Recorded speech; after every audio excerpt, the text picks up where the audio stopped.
Ruth chapter 2, Love's response. And Naomi had a kinsman of her husband's, a mighty man of wealth, of the family of Elimelech, and his name was Boaz. And Ruth the Moabitess said unto Naomi, Let me now go to the field, and glean ears of corn after him in whose sight I shall find grace.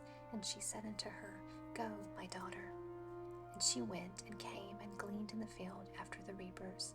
And her hap was to light on a part of the field belonging unto Boaz, who was of the kindred of Elimelech. And behold, Boaz came from Bethlehem, and said unto the reapers, The Lord be with you. And they answered him, The Lord bless thee. Then said Boaz unto his servant that was set over the reapers, Whose damsel is this? And the servant that was set over the reapers answered and said, It is the Moabitish damsel that came back with Naomi out of the country of Moab.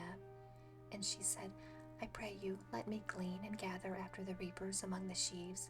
So she came, and hath continued even from the morning until now, that she tarried a little in the house. Then said Boaz unto Ruth, Hearest thou not, my daughter? Go not to glean in another field, neither go from hence, but abide here fast by my maidens.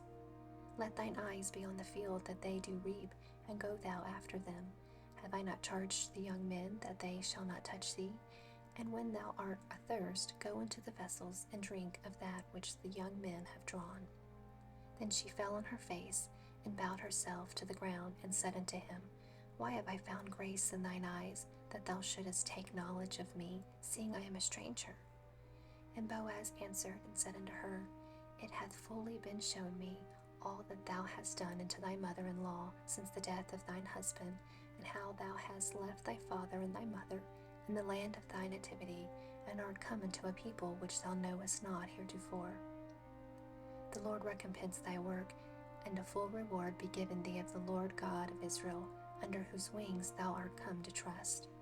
Then she said, Let me find favor in thy sight, my Lord, for that thou hast comforted me, and for that thou hast spoken friendly unto thine handmaid, though I be not like unto one of thine handmaids.